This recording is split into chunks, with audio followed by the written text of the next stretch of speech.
այցի եմ հրավիրել Նիկողոս Հովհաննիսյանին, շնորհակալ եմ։ Դուք հետևել եք այսօր ինչ է տեղի ունենում մեր եկեղեցիներից մեկում, ցավոք, որտեղ ֆեյք պատարագի ականատեսն ենք եղել։ Դուք հետևել եք ինչ է տեղի ունենում այնտեղ։ Ես այո, առավոտյան հետևեցի մի փոքր, քանի որ պատարագի էի, շատ չեմ հետևել, բայց ֆեյք պատարագ, ֆեյք հոգևորականի մատուցմամբ, կարգալուց եղած հոգևորականի մատուցմամբ, որը վավեր չէ։ Եվ ինչ զգացողություն։ Եվ մասնակցությամբ մարդկանց, ովքեր որ ատում են հայ եկեղեցին։ Եվ դուք ինչ զգացողություն ունեցաք այս խառնակ այս իրավիճակից, հայ այդ ֆեյք բեմադրությունը տեսնելով։ Իրականում ես մեծ ցավ ապրեցի, որովհետև մեր եկեղեցին դարեր շարունակ եղել է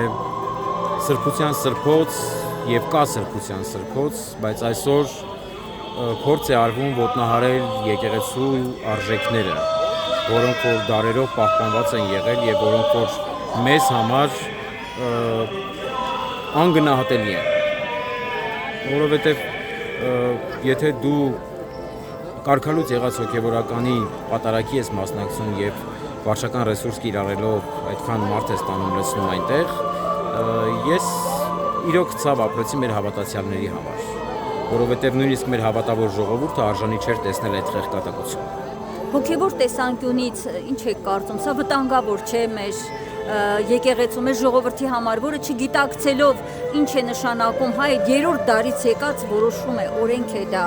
եթե կարգադույց է արվում, նա իրավունք չունի Սուրբ խորան բարձրանալ։ Հիմա այդ մարդը բարձրացել է աշխարհիկ մի մարդ, բարձրացել է եւ իրավունք է իրեն վերապահում Սուրբ պատարագ անցկացնելու, դա ինչ է գալիս, ինչ վտանգներ են դրանով հասնում մեր ժողովրդին։ Իմ ասելիքը հենց դա էր, որ յուրաքանչյուր աշխարհական, եթե այդպես վերցնենք, պատկերացրեք, որևէ աշխարհական կանգնած այնտեղ պատարագ է մատուցում, ուղղակի անգիր իմանալով պատարագ։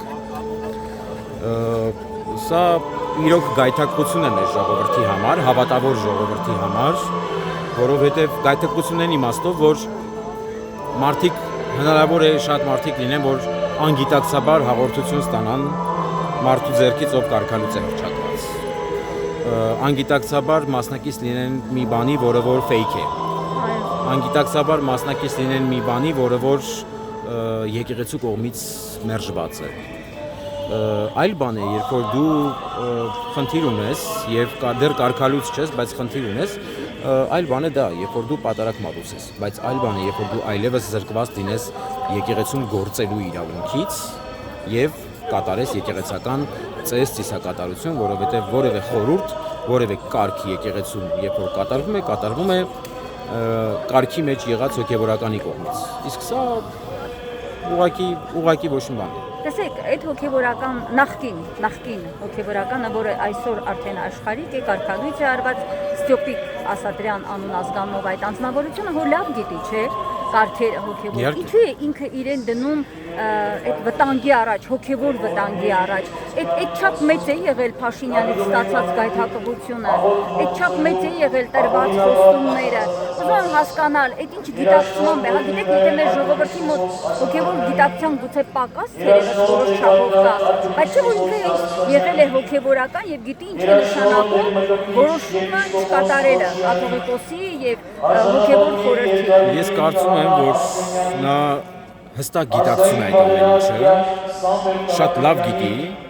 եւ ես չգիտեմ խոստումներ եղել են իրան թե չեն եղել, դա անկեղծ ասած չի հետաքրքրում ինձ։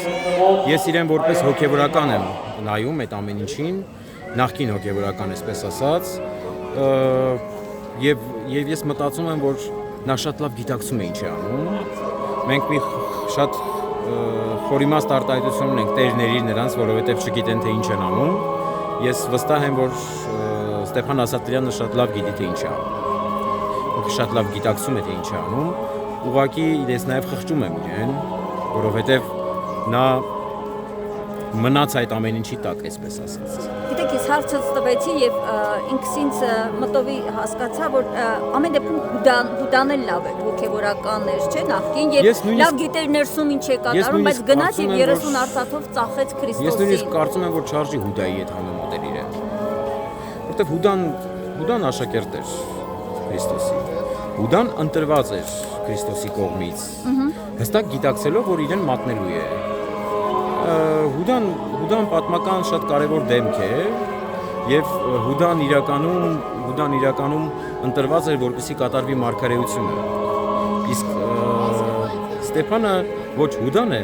ոչ էլ ինչ-որ մարգարեություն է կատարում։ Բայց 30 ոսկով ծախված չէ։ Ստեփ չեմ կարծում։ Ստեփանը շարքային մանիպուլյատոր է։ Այդքան բան։ Ու մեղք է։ Ինքը հիմա չարի կապանքների տակ է։ Իր աչքերում կա վախ, իր աչքերում կա ցայտնոտ։ Ինքը հիմա վախից է անում այն ինչ որ անում, որովհետև ինքը արեց եւ ընկավ կրակը։ Կարծում եք։ Այո։ Սրտի խորքում ես կարծում եմ, որ այդպես է։ Բայց ինքը վաղուց պարզվում է շատ լավ այսպես հարաբերությունների մեջ է Փաշինյանի նրա տիկնոջ, նրա տանիքի հետ։ Ես կարծում եմ, ես ծրագրված ինչ որ հստակ ինքը վաղուց է նրանց հետ միասին ծրագրել։ Այդ չեք, կարծիքին չեք։ Եթե մեկի մեջ կա մի քիչ հոգևոր, իսկ նա քահանայական ուծում է ունեցել։ Իսկ նա հոգևորական է։ Եթե կա մի քիչ հոգևոր, ուրեմն նա սրտի խորքում անպայման գիտակցում է ինչ անում։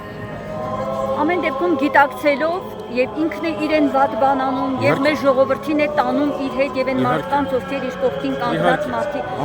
ամբողջ իմ ցավը հենց դրանում։ Իր կողքին հիմա հոգեվորականներ կան։ Այո, երկու հոգի ովքեր որ միացել են իրեն, այսպես ասած, իր հայտարարությանը, ու սատարում են այսպես ասած, եւ սարգսավակ ովքեր սարգսավակներ եւ ովքեր որ հեռացվել են եկեղեցուց։ Հա, այսինքն դարձյալ ամբողջովին ֆեյք ամբողջությամբ։ Եվ այս պահին կխնդրեմ մի կոչով ավարտենք, հա, ժողովուրդը մեր պետք է գիտակցի, որ սա ոչ թե անձերի 1-2 հոգևորականի խնդիր է, այլ եկեղեցուն ուղղված պատերազմ է։ Ոնց անենք ըստ ձեզ, որ այդ գիտակցումը հասնի մեր ժողովրդին, որպեսզի իրենք չասեն, հա ես իմ ժողովրդի իմ եկեղեցու կողքին եմ, բայց այս հոգևորականը, բայց այն հոգևորականը, հա, իրենք սկսում են ակամա կուլ տալ Նիկոլ Փաշինյանի խայծը։ Ոնց անենք, որ դա չլինի։ Ես մեր ժողովրդին կոչ եմ անում եւ դիմում եմ խնդրանքով, որպեսզի անդադար լինեն աղոթքի մեջ, սիրեն Մայրաթոր Սուրբ Էջմիածինը, հավատան Մայրաթոր Սուրբ Էջմիածնին, որովհետև Էջմիածինը մեր սրբության սրբոցն է, մեր Մայրաթորն է, մենք Էջմիածնի զավակ ենք, մենք Էջմիածնական ենք, մենք անձերի խնդիր չունենք, մենք անձի պաշտամունքի խնդիր չունենք, մենք ունենք եկեղեցու եւ մեր հավատքի պաշտամունքի եւ Քրիստոսի պաշտամունքի պահպանման հարց այսօր։ Եվ այն գիտակցումը պիտի աշխատի ամեն հայի մոտ, որ հայ առաքելական եկեղեցին հայապահպան է։ Հեռանալ եկեղեցուց կնշանակի ոչնչանալ ազգապահպան, հայապահպան եւ դա հստակ գիտակցում են մեր ճշտամական երկրները։